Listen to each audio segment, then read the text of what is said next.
La question de la route se pose avec acuité au Gabon. Rose Christiane Osuka-Raponda, le Premier ministre, l'a reconnu lors de son intervention à l'émission Face à vous. Si la route n'est pas en piteux état, la qualité des travaux est mise largement en question. Le laboratoire qui assure la qualité des travaux d'infrastructure au Gabon explique la raison pour laquelle les routes se dégradent rapidement. Il y a la principale raison, c'est déjà ce qu'on appelle le poids à l'essieu, c'est-à-dire que le tonnage qui est limité en principe quand on calcule une route.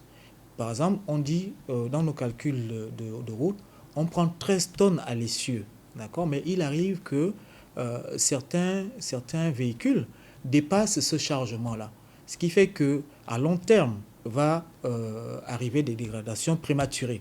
L'ennemi de la route, et c'est l'eau, du point de vue technique, mais aussi il faut tenir compte de son utilisation et de sa destination. Il faut donc prendre le taureau par les cornes et veiller à l'entretien de la route. Nous proposons déjà de réhabiliter le système d'assainissement, de telle sorte que les eaux n'influent plus sur la route. Ça, c'est une première chose. Ensuite, il faut tenir compte aussi de l'explosion démographique dans certains quartiers. Et ce qui fait que des routes où il y avait très peu de fréquentation deviennent de plus en plus sollicitées. Le Laboratoire national du bâtiment et des travaux publics du Gabon, qui représente l'État en matière d'infrastructure, est largement en compétition avec des bureaux d'études étrangers, de la limite de ses actions à travers le pays.